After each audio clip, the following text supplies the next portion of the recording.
घने जंगलों में एक साधु आश्रम बनाकर रहता था। वह पानी पर चलने की सिद्धि प्राप्त करने का यत्न कर रहा था, इसलिए दिन प्रतिदिन सुबह से लेकर शाम तक तपस्या में लीन रहता।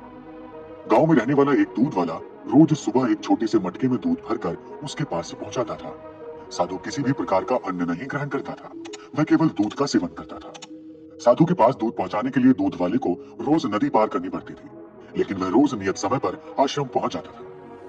एक बार उसे किसी काम से दूसरे गांव जाना पड़ा। उसने अपने बेटे को साधु को दूध पहुंचाने की जिम्मेदारी सौंप दी। लड़का अपने पिता के आदेश का पालन करते हुए एक दिन साधु के पास दूध पहुंचा आया। अगले ही दिन तेज बारिश शुरू हो गई। जब वह दूध लेकर जाने को तैयार हुआ तो उसकी माँ ने उसे ये कहते हुए रोक दिया कि ऐसी घनघोर बरसात में नदी पार करना उचित नहीं होगा। तुम अब साधु के पास दूध मत ले जाना। लड़का अपनी माँ की बात मानते हुए साधु के पास दूध लेकर नहीं गया। जब बारिश थमी तब तक शाम हो चुकी थी। वह दूध लेकर साधु के आश्रम पहुंचा। उसने देर से आने के लिए साधु से क्षमा मांगी। तब साधु ने उसे एक मंत्र देकर कहा, इस मंत्र के द्वारा तुम पानी पर चलकर मेरे पास आ सकते हो। साधु इस मंत्र को कई दिनों से स्वयं आजमाना चाहता था, परंतु उसे मंत्र पर पूरा विश्वास नहीं था। लड़के ने मंत्र लिया और चला गया। उस रात मूसलाधार बारिश हुई और नदी उफान पर आ गई। अगले दिन लड़के की माँ ने उसे फिर जाने से रोका। तब लड़के ने साधु के दिए मंत्र के बारे में अपनी माँ को बताया। फिर उसने मंत्र का जाप करते हुए नदी पार कर ली।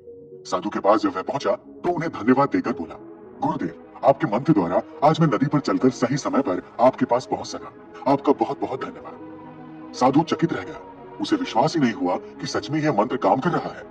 वह लड़के के पीछे पीछे आश्रम से बाहर आया। उसने नदी के किनारे खड़े होकर देखा कि वो लड़का सच में पानी पर चलता हुआ जा रहा है। वह अत्यंत खुश हो गया।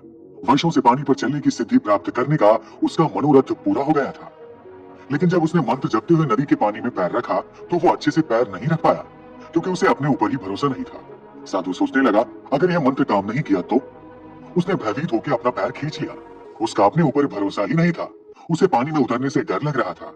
उसने सोचा कि यदि मंत्र ने काम नहीं किया तो मेरा क्या होगा, मैं तो डूब जाऊंगा। लेकिन जब उसने लड़के को नदी के पार सही सलामत पहुंचते देखा तो डरते डरते किसी प्रकार नदी के पानी में उतर गया। लेकिन थोड़ी ही देर में वह नदी के पानी में डूब गया। दोस्तों, इसका कारण है विश्वास। साधु को अपने ऊपर भरोसा ही नहीं था कि वह पानी पर चल सकेगा। वहीं लड़के को पूरा विश्वास था कि यह मंत्र सच में काम करेगा। इसी विश्वास के कारण वो नदी पार कर गया और संदेहों से घिरा हुआ साधु नदी में डूब गया। किसी भी काम में सफल होना है तो अपने हुनर के साथ साथ अपने ऊपर पूरी तरह से विश्वास करना होगा, तभी आपको सफलता मिलेगी। जिसे अपनी सफलता पर भरोसा ही नहीं, ना ही वह पूरी लगन के साथ काम कर पाएगा और ना ही उससे पूरी मेहनत होगी। ऐसे में वह सफल कैसे होगा? अपने हुनर के साथ साथ अपने ऊपर विश्वास करना भी सीखो। दोस्तों, आज की कहानी में फिलहाल इतना ही। धन्यवाद।